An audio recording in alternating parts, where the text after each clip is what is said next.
Yeah, wait 10 seconds here. Hold on. 10 seconds.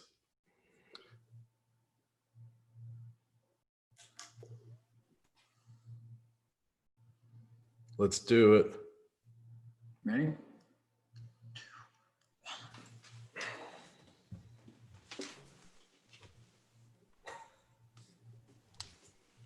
One, two, three, four. Live from Chicago, Illinois, home of the U-505 submarine, it's the Pandemic Talk Show featuring TJ Shanoff and the Stay at Home Orchestra. Today's guests, actress Mia Park, comedian Kelsey Huff, actor and improviser Joe Nunez. And now for the Captain Nemo to my Mr. Submarine, Justin Kaufman. That's so nice. That's so nice. Hey, welcome to the Pandemic Talk Show. I'm Justin Kaufman, and we are with you Tuesday through Thursday live here on whatever platform you choose to watch. That could be Facebook, it could be YouTube, and according to President Trump, not Twitter. Can't be on Twitter. So Twitter's out. The only amendment's the Second Amendment, Jew. Oh, God.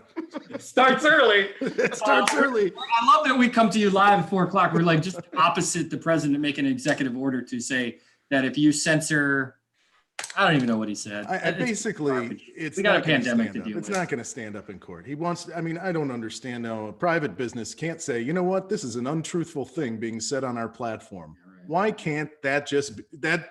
Good luck. Well, that's exciting. It's exciting that that's what we're talking about here on May 28th, 2020, in the middle of one of the worst pandemics in the history of the United States. But I'm glad that we're talking about social media. I think we all can agree. We got a great show lined up today. Kelsey Huff, the great comedian, will be here. I'm very excited to have her. Also, Joe Nunez. We all love Joe Nunez, improviser, actor, comedian as well. And Cubs fan? Yeah, Cubs, Bulls, all that kind of stuff. And Mia Park will be coming up just after the after the intro here. TJ Shanoff, how are you, buddy? Hey! If you're really fucking stupid and you're already dead, you watch the One America Network. A little inside.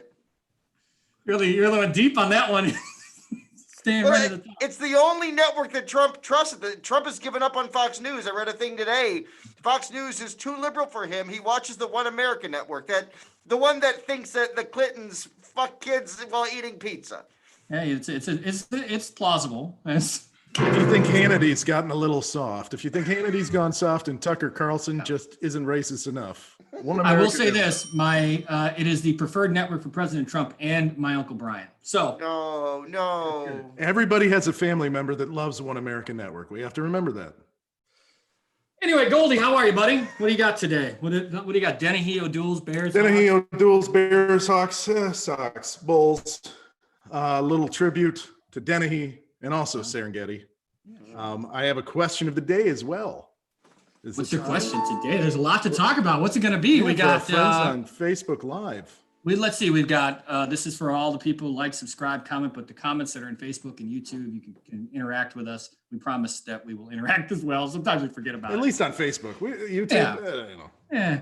But okay, so we got a lot. We got racial unrest, which is bubbling over. We've got partial city opening. We've got social media and Trump. What's the question today? What's your go-to burger in the Chicagoland area? I was looking for something that was a little lighter. It's National Burger Day, right? It is National Burger Day. What does that even mean? It means that today you should eat a burger. And if you're going to eat a burger today, where would that burger come from? Now, you can't say your own home, even if you make a fantastic burger at home. My wife does. What's your favorite Chicagoland establishment where you would get a burger from? TJ?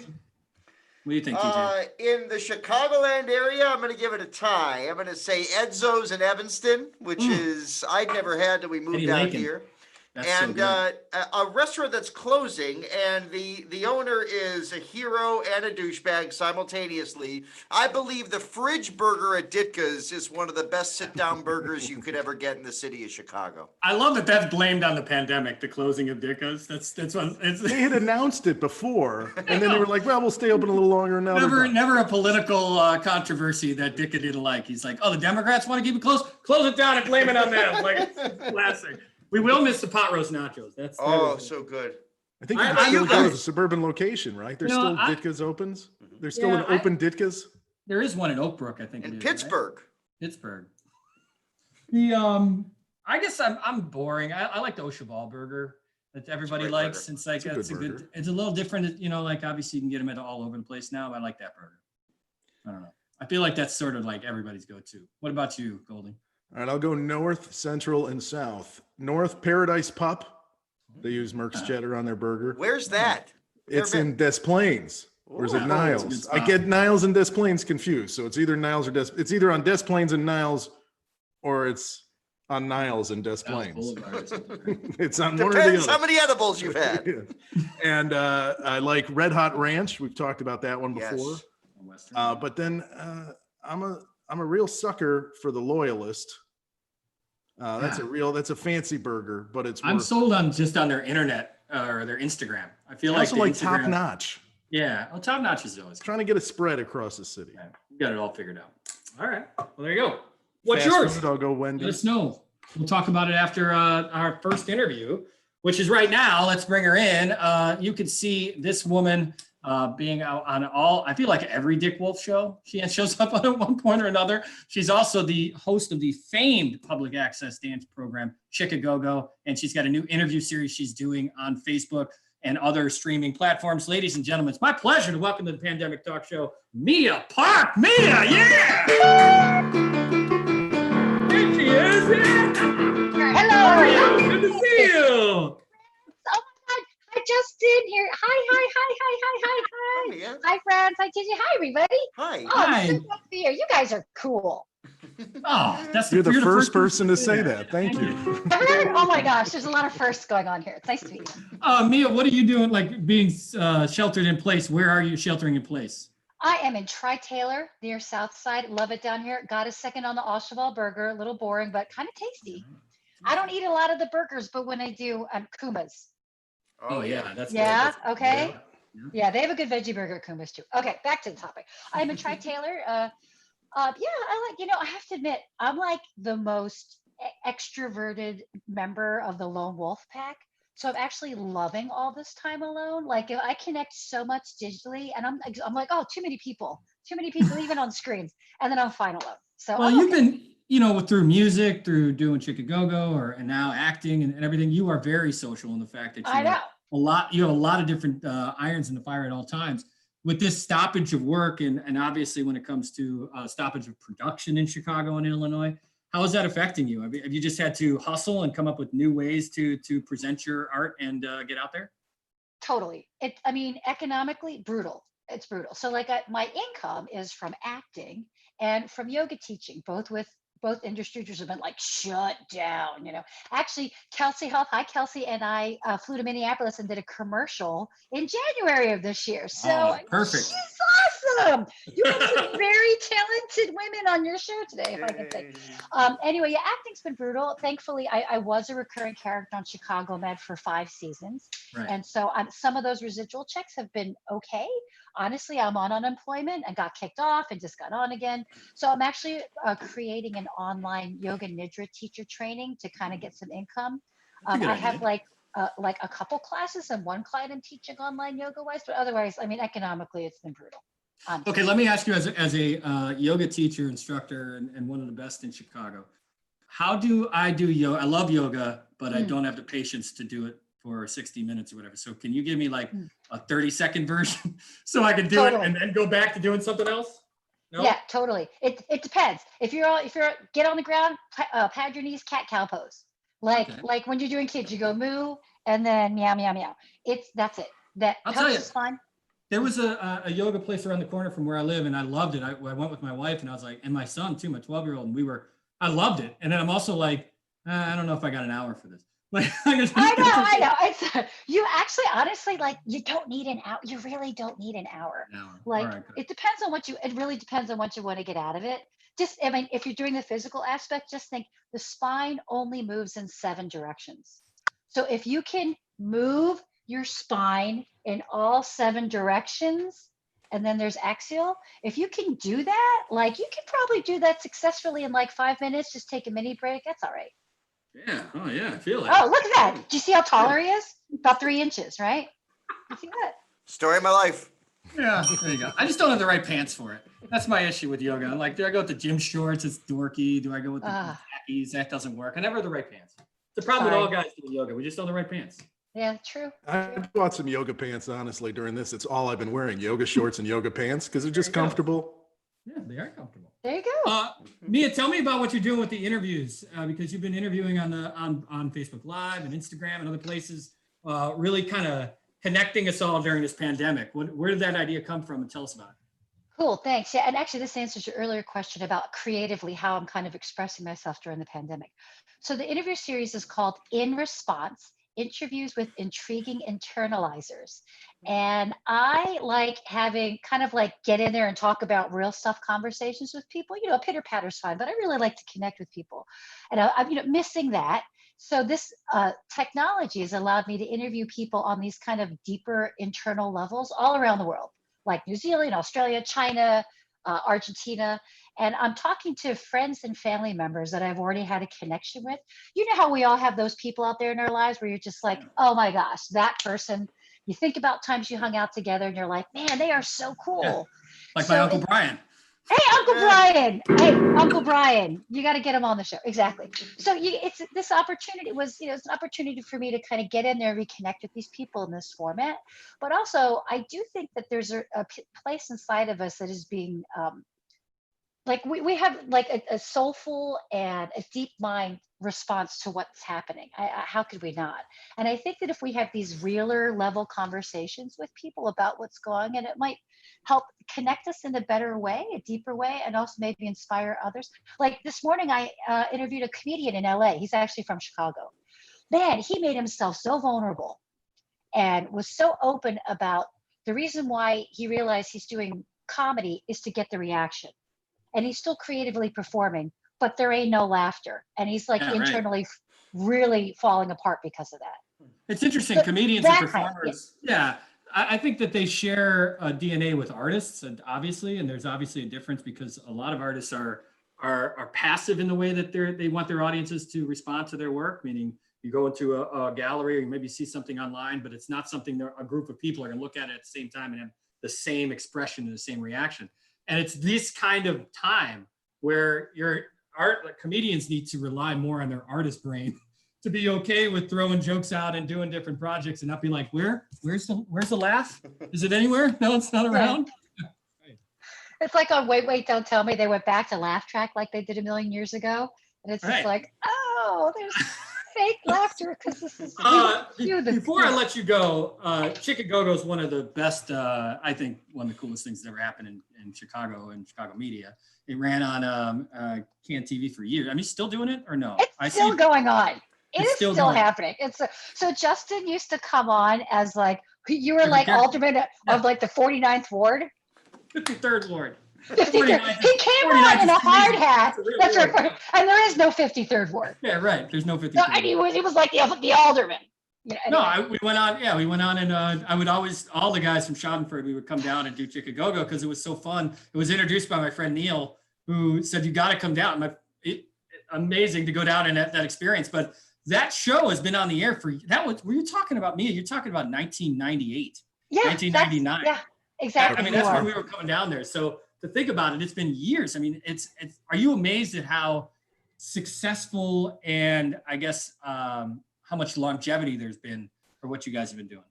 Totally amazed. It's a no lose formula. It's cable access, which is like open, wacky, creative. We have an open door policy. It's like perky host. It's really fun music and a rat puppet that tells dumb knock jokes. Like what formula of what? There's nothing in that can fail. That's great. Now, has it made a transition to the digital world? I mean, can you find those? Like, is there a Chicago page that you can watch all of them? Oh my gosh, totally. So if you're probably on it now, Justin, you're on the Schadenfreude family. So our YouTube channel is Chicago Show. I believe that's one word. You just look us up on YouTube. So before we get taken down, Jake, our producer, who's really ratso, he is putting up full episodes from like the last 20 some years. Oh, that's awesome. And we could never do that because all the major record labels kept ripping them down because we never got rights to publish it because the bands are performing. Right. Right. Well, it's cable access. We didn't make any money from it, but we can't put it on YouTube. So we keep telling people, we're going to put the episodes up. You better find yourself before it gets taken down again. So check Shikagogo on YouTube. There you go. Shikagogo on YouTube. Mia, always a pleasure. It's always great to see you. Oh my God, Justin, I'm a big fan. A big fan of yours as well. Mia Park, ladies and gentlemen. Thanks, Mia. Thanks, Mia. Funny story. So we would do those kind of bits, but I had known Mia because she had done a lot of performing, and she still does. She's in music, does so many great things. And she had invited Schadenfreude. This was really early on to do like one of her. She had did a potluck variety show at the Hideout. We had never done the Hideout. This was like 1998 or 1999, and it was such a disaster for us because we were doing sketches on a stage when there were bands and stuff like that. And while we were in the middle of doing a sketch, the Hideout dog just kind of came up on stage and started harassing. I think it was Kate who was on a chair, like wanting to like almost. I think it was essentially like a hump move. Like, so we were doing sketch comedy on stage in front of people, and the dog upstaged us. That's like doing the SNL showcases at I.O. Sharna's dogs would make an appearance all the time. Hashtag Sharna's dogs. Yeah. But those dogs ate well. But you know, hilarious. Food insecurity is an issue in these days. And Off Their Plate is a grassroots nonprofit that partners with impacted chefs and restaurant owners to provide meals to healthcare workers on the front lines of our fight against COVID-19 and provide economic relief to the restaurant workers affected most acutely by the pandemic. They're working in Boston, San Francisco, New York City, Los Angeles, Pittsburgh, Chicago, DC, Philly, and Seattle, and have delivered thousands of meals across the country, including right here in Chicago, where they work with 7 restaurants and 20 health facilities. Anyone interested in more information can go to offtheirplate.com. That's offtheirplate.com. And Justin, I have one question. Mia was talking about moo and cat. And every time I do that, my wife's been teaching me how to do yoga. I keep thinking of moo and oink. Which ends up relaxing me because it makes me think about old Bulls games. Right. And then I'm happy again. Moo and oink. We got baby back ribs. Yeah, the moo and oink's gone, isn't it? Yeah, it's gone. Yeah. Thanks, Obama. Thanks, Obama. Goldie, anyone on Facebook giving away their free burgers? They are giving away. I'll give you a few. They're not free burgers. They're giving free burgers on Facebook. If you're just trying to show everyone's buying burgers for other people on the Facebook line. Megan Schwartz is shouting out the Claim Company, which I know is a favorite of Mr. Shanoff. Yes. Mike Silverman loves RJ Grunts, the OG. Delphina likes Kumas for local and nationwide sliders. I'm assuming that means White Castle, unless there is a place called Sliders where I would eat. Laura Otulski likes Blind Faith in Evanston. I'm assuming that's a veggie burger, but we'll let it slide. Sure. And our next guest actually loves a basic burger, and Rockwell Grill is dang good, according to Kelsey Huff. Kelsey Huff knows a thing or two about good stuff because she continues to produce good stuff through the Kates and through her stand-up. And you can also see her as a contributor, which is awesome, on The Jam, which is the talk show that is every morning over at WCIU. Kelsey Huff, welcome to the Pandemic. Oh, you look great. You dressed up for the occasion. I love it. I did no pants. So my dongle's hanging out. You guys, I must say, you're a bunch of weirdos, and I enjoy you. Thank you so much. Again, the kindest thing. We're getting kind compliments today. All right, so Kelsey, how are you? Look, I love this setup you have behind you. Is this video? What are you doing with this? Yes. So I wish it was all mine. It's not. So my husband does a lot of editing, but I have taken over the office. So I look legit, you guys. I have no idea what any of that does. I thought this was like you just built this in the last month. It's I also am a rapper, and I do a lot of my rapping here. Right, of course. Yep. Freeze! Rap it! No, it's too much pressure. Kelsey, I've been seeing you on the gram and other places doing different Zoom shows and making that transition with the Kates and your own work out of the space and into this space. How has it gone for you? You know, easier transition than I thought. I kind of went back to my old school ways. I was a really a weird kid. I used to climb trees and read and talk to no one. So I'm just back there, which is fine. I feel like you can get desperate attention in any way, shape, or form. So if there's not an audience, you can just build one in your head. It really works out.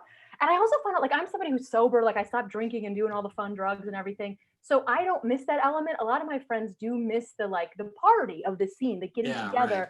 And I'm somebody who, I need structure, I need discipline, I need to write, I need like the craft of it. Blah, so stupid, but that hasn't gone anywhere, which I really, really like. You know, there's some, I've heard, you know, a lot of performers say that this has been a reflective time to not want to go back on stage and into that environment. That if there are other ways to do their work, if this was something that kept on or stuck in society, they would just stay here and they'd stay out of the chuckle hut. Yeah, I mean, I got to tell you, adapt or die. And I do think human beings are creative.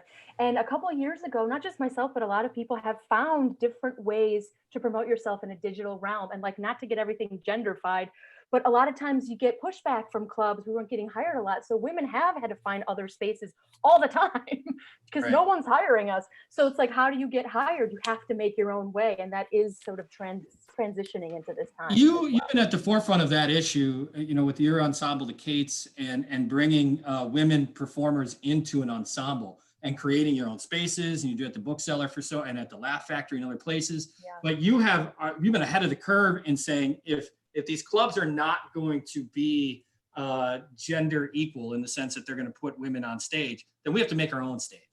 Yeah, I mean, because I think comedy, like most art, is like the circus. Like, you have to get your reps in. You have to do it. You have to do the time. But if you're not given the time in a more traditional sense, that doesn't mean that you're not going to work. Do you know what I mean? And so you have to create your own space. Now, does that mean you're going to get paid as much? Does that mean the change is going to happen quickly? No, but no one's taking it away from me.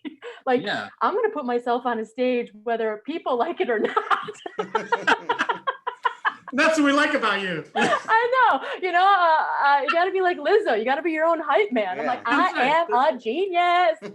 You have had a lot of success, though, and not all comics have, but you've made a great transition to TV, because I've seen you on shows like The Jam, as I mentioned, and also Windy City Live. You contribute to that program. Yeah. How is that for you to move into that area of, you know, being in a studio, being on a TV show? You know, I have to say, I think like the listening really helps. Like, I'm a comedian who can also turn on a dime emotionally, but also like I could do topics that are not, it's just not always about me. I have never had to punch down. I've never had to be like the smartest guy in the room. I'm cool with sharing and listening. And I think that transitions well into TV. And also, I'm real cheap, so that helps, and desperate. But the other thing is I will do whatever. Like, I like to learn. I like to work with creative people who like to hustle and learn. So if you tell me one day I'm going to do a paintball thing in the burbs and getting shot by paintballs, I'm in. If you tell me the next day that I have to do a serious topic about like women's rights, I'm in. You know, so I think that transitions well to TV. Well, it's obvious. I mean, you're sought after. You know that? Well, you can say that. You can put that in your bio. Sought after. Oh my God, I will. Are you kidding me? And the best person ever. I will put that in for myself. I didn't go best person ever yet, but sought after. I feel like that's bio. Are you challenging me? Yes. The best part about that Zoom, and I didn't even, the reaction when you came in, you went close to your camera. Kelsey's getting in my space, man. I'm so powerful. She is sought after. She is the best person ever. I'm sorry. Yeah. Power of the close-up, my friend. Yeah, well, there you go. What's next for you? What do you got going on? Oh, so a lot of things, right? So I'm also, I'm now like the Lincoln Lodge. I'm like the head of the training center for the Lincoln Lodge because I used to teach a bunch of classes. And now I think I love teaching comedy, but I think the next part for me is really to be the head of the training center, get more teachers and people involved to sort of spread that. So that's shut down, but we're doing really exciting stuff online comedy contests, still classes online. We also have a curbside cocktail pickup. What? So people can pick up booze. That's a great idea. Yeah. So doing a lot of that, still doing stuff with the Kates. We got a fundraiser coming up with Between Friends, because unfortunately with the stay home, there's a lot of domestic violence going on. So we're going to do a fundraiser to support that local action. So everything's on my website. I just said keep moving because my anxiety manifests in action, just like Teddy Roosevelt, you guys. Kelsey Huff, well, thanks so much for being here. You're great. Awesome. I like it. I like hanging out. You're the best. You stop You're the best. Thanks so much. Thanks, Kelsey. Thanks for coming by.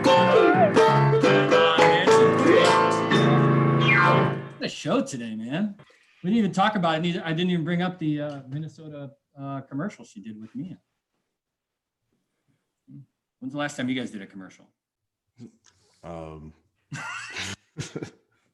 This is it. This is my commercial. Speaking of commercials. Yeah, you got another one?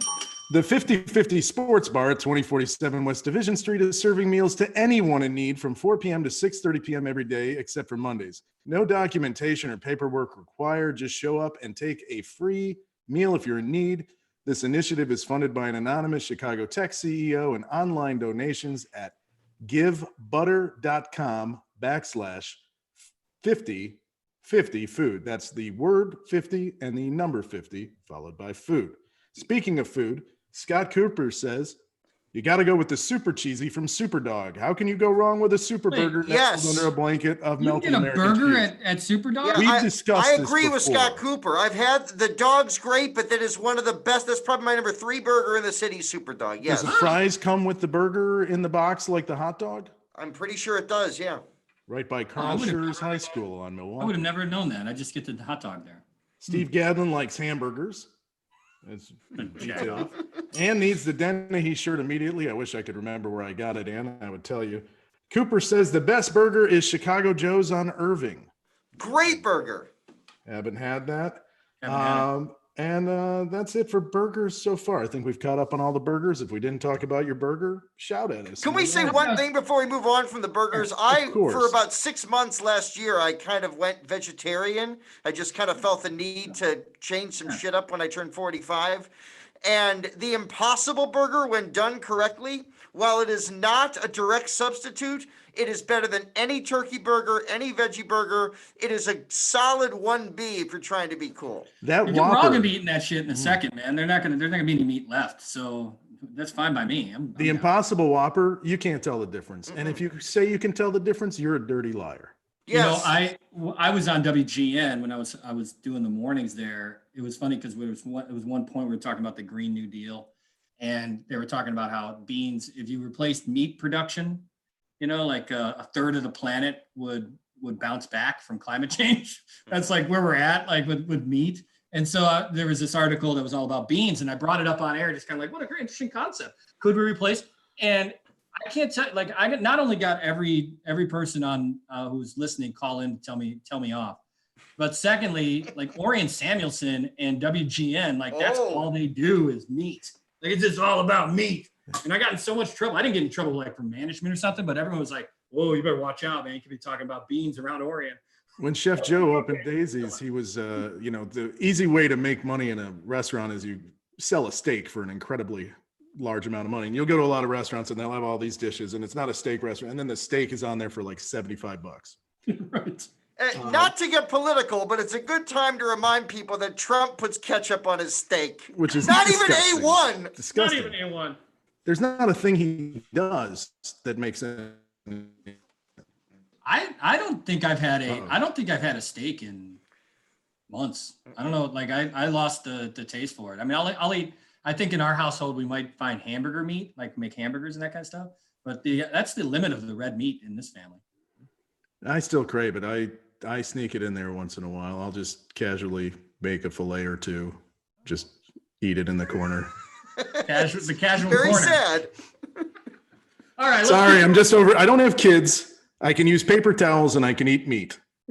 At the same time. My carbon footprint is very small. Are you just taking it by the hand, biting it off, or are you using silverware? No, but thank you for the idea. I'm going to eat my next steak like an apple. All right, let's bring in our last guest, a great improviser, comedian, actor. He's an actor, film, stage, and screen. And of course, a good friend to this program and everybody on it. Ladies and gentlemen, Joe Nunez.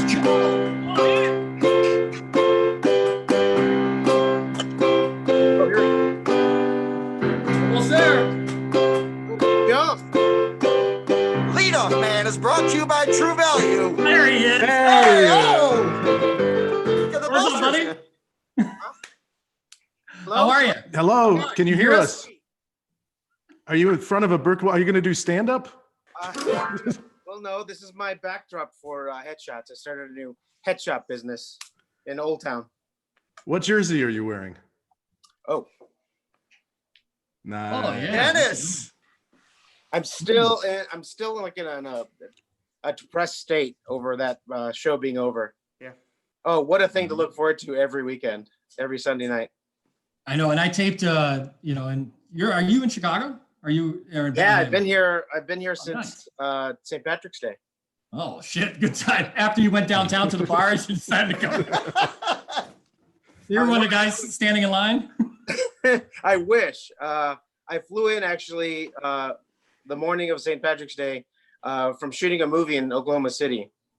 So I was in Oklahoma City for 2 weeks, and then they shut us down for my second week of filming on the 16th of March. And they're like, well, we'll fly you back to LA. And my plan actually before this happened was to go to spring training, and from spring training to come up to Chicago Yeah. for opening day, and then for the birth of my new niece. Oh, Hey. Has that happened? Yeah, she was born Hey, 2.5 weeks ago. Baby Ella. Ella, congratulations. Ella. Welcome to this Ella. I like strange that. and I'm a crazy fan world. of that name. Yeah, I know you are. She's Yeah, right, beautiful. right. She's beautiful. congrats. Joe, so that was that strange, like knowing that the film shot was the shoot was going to get shut down, or worrying about that, like being an actor Well, on set as that was happening? I was a little worried because it felt like we were the last production happening. Hello. Oh, We were that's the- my door. Somebody's at the doorbell. Oh. Someone's knocking at the door. Someone's knocking at the door. Someone's ringing the bell. TJ, you can go for hours. Long story short, we seem to be like the last movie shooting in anywhere in the country, because I think Hollywood got shut down like March 9th, 10th, and then we were still going. So I thought Yeah, I was that's- going to get stranded. I was gonna say that's You guys Oklahoma rap? City. They're like, nah, keep going. Forget Hollywood, keep going. I had another week to go, so I was going to come here on the 20th or something. Well, what I was gonna say is they've been showing. You must see them on NBC Sports. They've been showing all the classic games. They've made and I taped them all, and it's the best thing I've ever done in my life. Right now, I have a plethora. I go to my DVR at night, and I'm like, do I want to watch the White Sox play the Angels game 1 of the ALCS? Do I want? I'll watch that. Hell yeah! Yeah, it's great. That's the game where I believe it's the only loss that the Sox had that whole thing. But that's the series where AJ Przinsky did the where the ball was in the dirt but it really wasn't, and then he ran to first, and everyone was like, "What are you doing?" And they're like, "No, he's safe." And the Sox ended up having a rally off of that. Such a dick. Yeah. I don't remember that one that well. I'm a North Sider. It's a North Sider. Michael Barrett. Right? Didn't he kick his ass? He did, yeah. I think it was one punch. Yeah. Hey, is this allowed? Yeah. Yeah. Oh, is it old style? Can't get that at Wrigley anymore. Yeah. You can. There's one spot. Where? You got to find they have it on tap in one of the bleachers, and I think you could find it like in cans, but they'll pour it in the glass. Somewhere along the first baseline, Okay. Do they still have special export? I believe. No. Long gone. Yeah. Special export, aka the imported old style from I was Wisconsin. gonna say it's old style if you dress up for court. Like that's It's What fancy a now. time Though. what a time to be alive, though, huh? This right? pandemic's been great. really good. What are you doing? What are you doing are you doing a lot of these kind of shows and doing things to connect online? No, I mean, I'm staying with my girlfriend in Old Town, which has been a delight, especially because I can't go to the, Old Town Ale House. I can't go anywhere. But it's great being in the city, I wander around like the postman, Like Kevin the Costner. walking man. Yeah. I wander around. I make pilgrimages to Wrigley Field, walked to Soldier Field a couple weeks ago, doing a lot of walking. So instead of gaining that COVID-15, I've probably dropped 15. All right. But then- Great, man. But then gaining it right back. It's all about balance, right? That's the idea. Yeah, it's the force. Well, are you, you're a huge sports fan, and there's some news, as you saw today, that it seems like the baseball players are not going for what the owners want to do to reopen the season. There's going to be some issues. Are you guys, as Cubs fans, are you worried that they ain't even going to play at all this year? I never thought that they were, but I mean, they want their money. They want to get paid. It's funny. The hockey players, I mean, the Blackhawks are going to play. We're in the playoffs, baby. We're in the playoffs. We weren't supposed to be, but I don't think it'll happen if they can't figure out the money. There goes the season. But by the way, the Blackhawks gave their fans back 20% interest on the money that they held, and the Cubs are offering 5% to keep your money in. But they're probably going to raise the ticket prices 10%. Oh, wow. The Tickets family's got it pretty rough, guys. That's just speculation. Wow. I mean, I'm looking forward to something happening at Wrigley. I was lucky enough to, be walking around the stadium and hear the organ play. By the way, TJ, why are you not the organ player? Well, right around the Cubs convention, they called and talked money with me, and then they basically told me to fuck off. So that's what went on with the Cubs. I was semi in, and then I didn't hear from them. They called me the day after the pandemic started and said, we're going in a different direction. We're hiring people who've never criticized Donald Trump. I will say, when I did start a campaign for TJ to be the organist. Scott was the whole reason. The first thing I'm sorry for building false hope, but I will tell you this much. First of all, he's better than any of those people. Oh, come on. No, Secondly, he scrubbed all the worst stuff off his Twitter for nothing.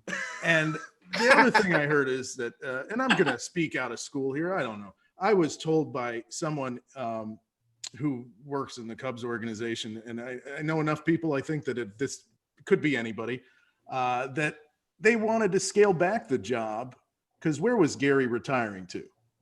He wanted to spend more time with his family, but from what I understand, it's not like he had a wife or children to hang out with. No. I think they wanted to eliminate maybe the benefits involved with the position. This is pure speculation based. Are they going to eliminate the organ? Like, are they just going to go to like playing little clips of Kendrick Lamar songs and stuff like that? I mean, why else would you get 3 people? That way you have 3 part-time employees that you no longer have to worry about paying as full-time employees. So that's what I'm imagining. As long as we're talking out of turn, I wasn't going to say any of this on the air, but hey, it, TJ. Let's go. Can I get some of your old style, Joe?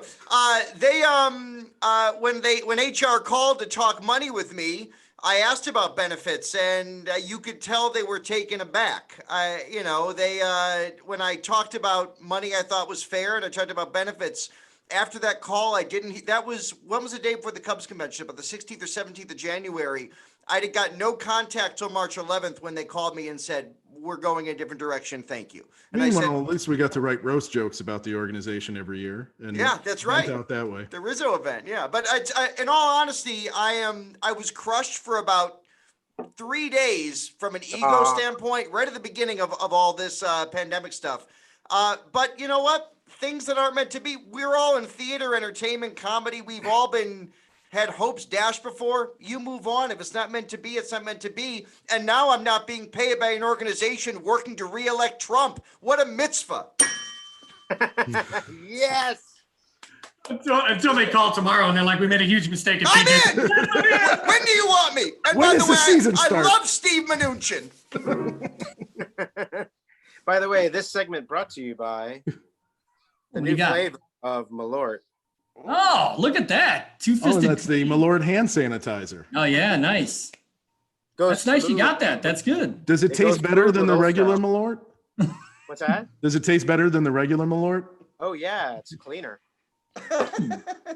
So, Joe, when do you go? I mean, I don't even know how you figured that out, but when do you go back? Now with the state opening up this week, I'm trying to get back next month, mid-June.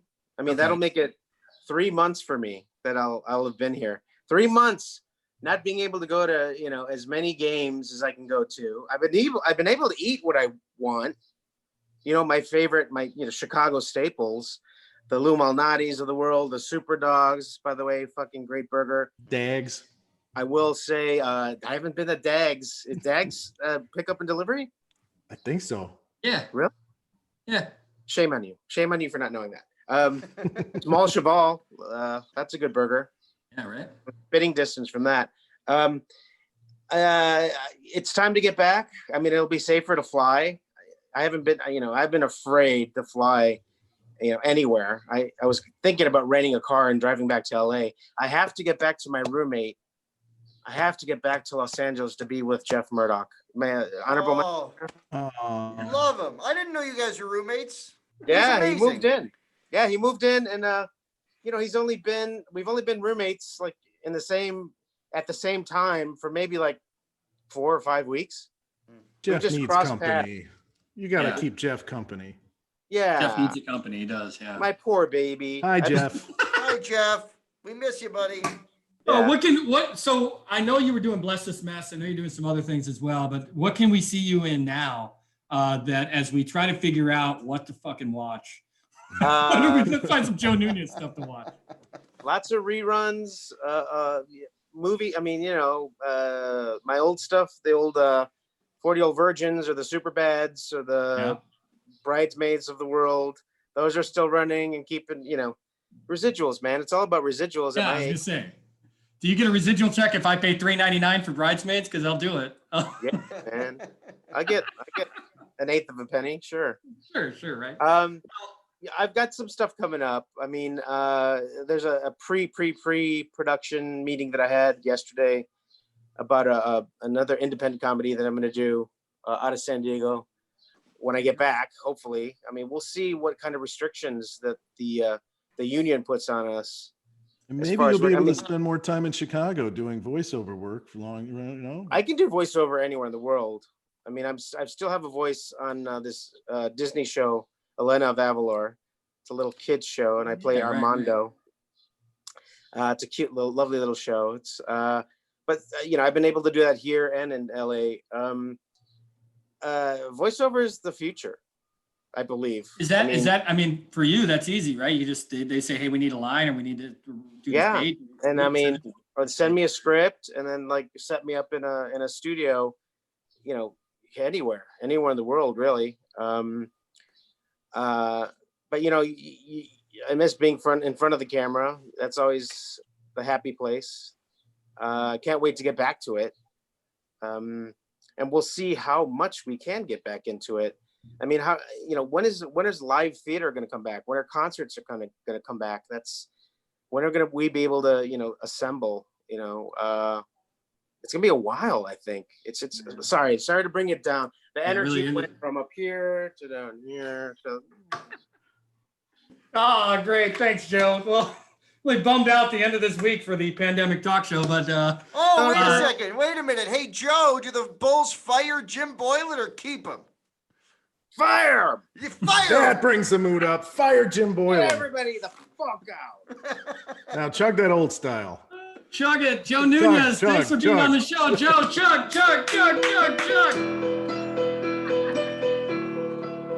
Hell yeah. From the north side of Chicago. Always good to see Joe Nunez. I love you guys. You guys are the best. All right, good to Love see you, man. Joe. Be well, man. All right, so that'll do it Hey, for Justin, Joe Nunez, a diehard, not just Beatle fan, but where we've connected for 20 years, he is a diehard solo Paul McCartney fan. Ooh. That dude goes deep with solo Paul, so another reason to love him, yeah. We got to have him back. We'll do a solo Paul show. That would be good. All right, that's it for this week of the Pandemic Talk Show. We'll be back next week. The band Beach Bunny is going to join us. Also, Natalie Alfred Grace. We got a lot of great performers that are going to be a part of the show next week. And we'll continue it here on. Maybe we'll find out what's in the red cup. There's a lot of people online who want to know what's up with the red solo cup in TJ's bathroom. Red Solo Cup, I lift you. Is that Toby Keith or someone? That's the best burger. Toby Keith's Bar and Grill. Got it, Jew? And that'll do it.